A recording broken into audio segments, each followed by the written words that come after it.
우리가 이제 조건문을 좀 배웠죠. 다 배운 거 아닙니다. 조건문 중에서도 if를 배웠어요. if. 그쵸? 조건문은 뭐 많습니다. 근데 자, if를 쓰는 방법은 if하고 여기다 조건 달고 줄여쓰기 한 다음에 여기다 쓰고 싶은 코드 이렇게 쓰죠. 자, 여러분 여기서 이제 요거를 제가 문제를 한번 내볼게요. 문제 한 1번 수능 문제라 해보겠습니다. 예를 들어서요. 수능 문제. 자, 보기와 같은 숫자를 이제 고르시오. 자, 보기는 10입니다. 첫 번째 if 이제 보기와 같은 숫자라고 하기 좀 애매하고 이제 10과 자, a를 10이라고 하겠습니다. a는 10이다.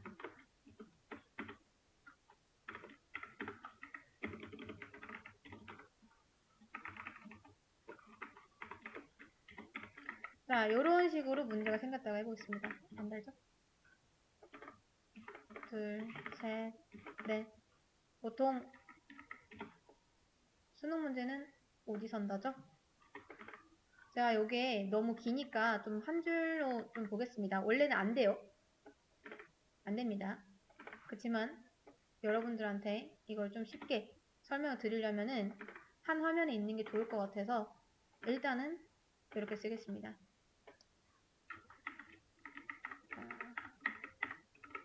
여러분 원래 이제 if문을 쓰실 때는 이렇게 쓰셔야 됩니다. 혹시나 오해하실까봐 요거를 이렇게 달아 놓겠습니다. 원래 if문 요거예요. 자, 1, 2, 3, 4, 5. 자, 이걸 설명드리는 이유가 있습니다. 자, 한번 보세요. 이제 10이 있고 저는 50부터 이걸 쓸 겁니다. 50까지 3, 4, 5. 참고로 이거 안 따라하셔도 됩니다. 이거 설명하기 위해서 이렇게 만든 거고 지울 겁니다. 자, 정답이 뭐죠? 몇 번이죠, 정답? 1번이 정답이죠? 그쵸? 자, 근데 예를 들어 이거면요? 3번이 정답이죠? 근데 자, 여러분 중요한 건 뭐냐면 이제 우리가 프로그램을 만들 때는요 아주 중요한 게 있습니다. 그러니까 프로그램을 만들 때 여러분이 어떤 코드를 짜는 건 이제 로직이라고 하잖아요. 코드 모음기 쉽게 생각해서. 그래서 로직을 짤 때 그냥 단순히 정답을 도출했다 이게 끝이 아니라 항상 이 프로젝트를 할 때는 효율성을 따져야 됩니다. 이 코드가 내 컴퓨터에 돌아갔을 때 진짜 효율적으로 잘 돌아가는지 성능을 봐야겠죠. 그리고 우리는 최고의 효율적인 코드를 도출해낼 의무가 있습니다. 그래서 우리 프로그램, 자, 그냥 이런 문제를 푸는 프로그램이라 해볼게요. 보기와 같은 숫자를 고르래요. 보기는 A가 30이고요. 이제 이 중에서 똑같은 숫자를 고르면 되는데 출력하면 되겠죠? 지금 보니까 3번이 정답이에요. 그러면 예를 들어서 이게 진짜 수능 문제라고 생각했을 때 수능 문제는 빨리빨리 풀고 넘어가야 되죠. 그쵸? 시간이 없으니까요. 자, 그래서 3번이라는 정답이 나왔을 때 바로 다음 문제에 넘어갔으면 좋겠는데 우리 파이썬 프로그램은 어떠냐면 자, 첫 번째 봅니다. 자, 보기 보는데 A는 10이래요. 거짓이죠? 통과합니다. 두 번째 A는 20이래요. 아니죠? 통과합니다. 자, 세 번째 보니까 A 30 똑같아요. 그럼 여기서 참 나왔죠? 그러면 정답은 3번 이렇게 찍고 넘어가면 좋겠지만 우리 프로그램은 그러지 않습니다. 자, 3번 나왔지만 또 봐요. 자, 4번 아니고 5번 아니고 이때까지 다 볼 때까지 이제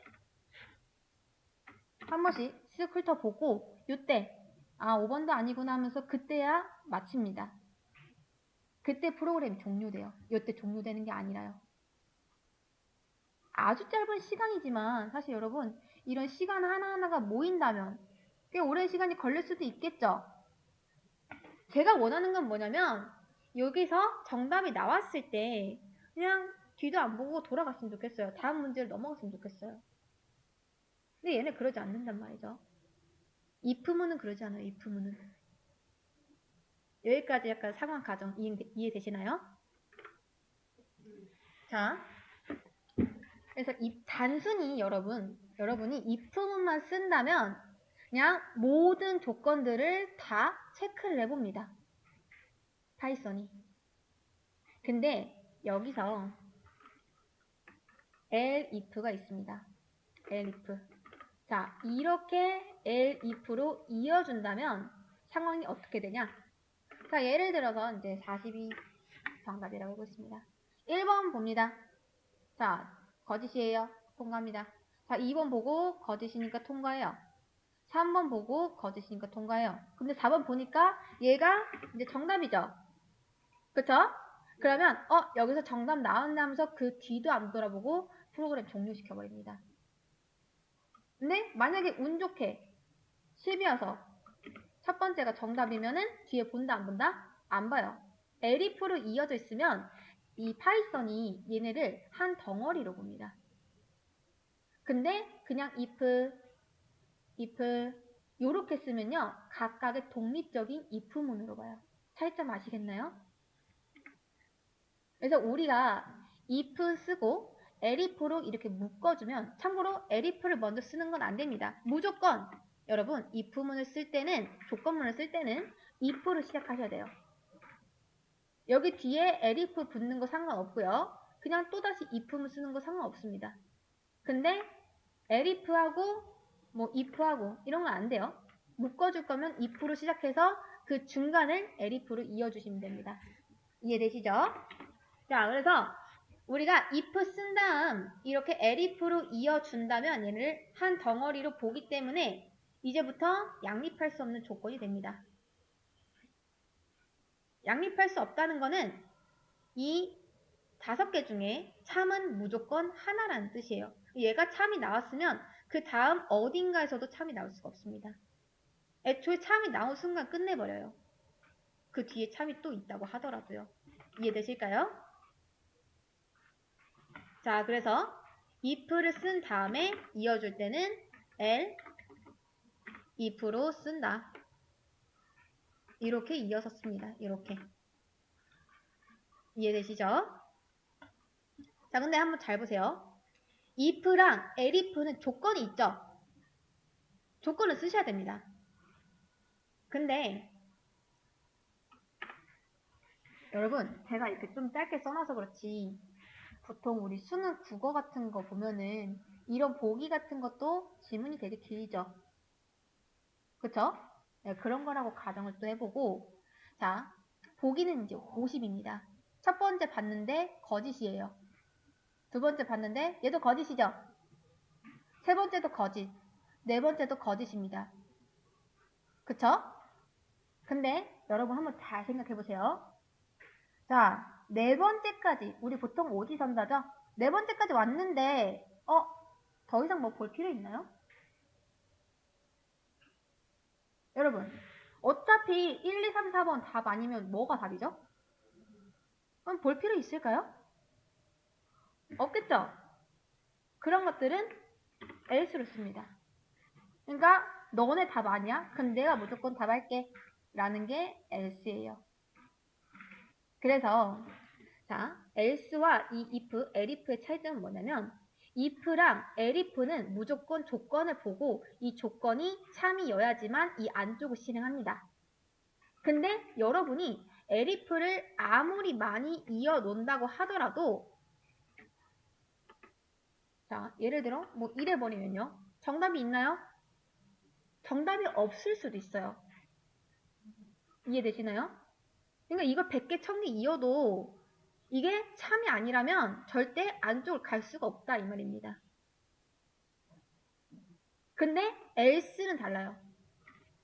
else는 조건이 없죠. 조건이 안 붙습니다. 그냥 무조건적으로 너네 아니면 내가 답할게 이거예요. 이해되실까요? 그러니까 여러분이 프로그램을 짜는데 조건문을 작성할 때 빈틈없는 수비를 하고 싶다 하시면 else 쓰시면 됩니다. 그러면 이런 게 와도 뭐 이렇게 쓸 수 있죠. 그 외에요, 그 외. 자, 그러면 이제 요걸 쓰는 방법이 참 다양한데요. 이제 else 하고 여기다 뭐 이렇게 쓰겠죠? print에서 그 외 라고 했을 때 if로 먼저 무조건 시작하셔야 됩니다. 자, 간혹 이제 보면은 elif로 시작하거나 else 이렇게 쓰시는 분 계시거든요. 이런 건 없어요. 문법 오류입니다. 그렇게 쓰지 마시고 무조건 if로 시작하시면 됩니다. if로 시작해서 끝을 elif로만 써도 돼요. else는 써도 되고 안 써도 되고. 근데 elif는 뭐다? 말씀드렸듯이 무조건 조건이 맞아야 됩니다. 자, 그래서 if 뒤에 elif 올 수 있고요. 또는 elif 안 쓰고 else만 쓰셔도 돼요. 그럼 얘 아니면 얘, 이지선다가 되겠죠? 이렇게 쓸 수도 있습니다. 근데 elif 먼저 오는 거 안 되고 else 먼저 오는 거 안 됩니다. 그 다음 if하고 그냥 if 쓰면은 우리가 봤을 때 얘랑 얘랑 뭔가 연관이 있는 것 같지만 파이썬은 얘를 각각의 독립적인 조건문으로 보기 때문에 모두 다 체크를 한다. 그래서 만약에 어떤 조건문이 이렇게가 한 세트다 라고 하면은 if, 뭐 elif 해서 계속 이어주시면 됩니다. 여기까지. 그래서 요게 if문의 최종본입니다. 10이겠죠?